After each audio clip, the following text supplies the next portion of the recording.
गोविंद सिंह डोटासरा, उन्हें कहीं अध्यात्म से, कहीं भारत की संस्कृति से, भारत के धर्म से,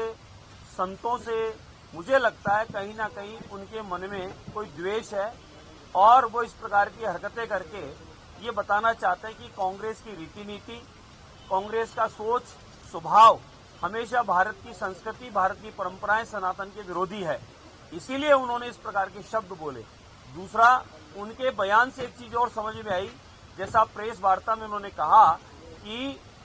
मुझे किसी दुर्घटना हो सकती है, मेरे साथ में कुछ बुरा घटित हो सकता है। मुझे लगता है कि डोटासरा जी ने किसी को एक्टिव किया है मेरे पे कोई हमला करने के लिए, या उन्होंने कोई षड्यंत्र रचा है, या कहीं ऐसा है तो नहीं कि उन्होंने मेरे को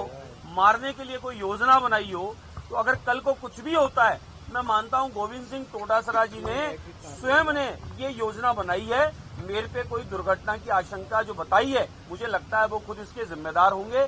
क्यों कि उन्होंने कहा है कि मेरी सुरक्षा बढ़ानी चाहिए, मेरे साथ कल को कुछ हो सकता है। तो मेरा मानना है कि डोटासरा जी ने कोई योजना बनाई है, कोई षड्यंत्र रचा है मेरे नुकसान का। इसलिए मैं मानता हूं कि डोटासरा जी अपने बयानों से अपने आप को जरूर चर्चित दिखाना चाहते हैं, लेकिन ये हम सबको पता है, आदरणीय जूली साहब जिस प्रकार से इस समय फ्रंट पे खेल रहे हैं और कांग्रेस में उनका मान सम्मान और कद बढ़ा है, और कहीं ना कहीं आज वो सदन के बाहर होने से विपक्ष की पूर्णता एक भूमिका के रूप में जूली साहब अच्छी निभा रहे हैं, और उनकी वजह से जो अवरोध था वो समाप्त होकर बहुत अच्छा सदन चल पा रहा है। तो मेरे को लगता है कि कहीं वो भी उनको तकलीफ है, और उस तकलीफ की वजह से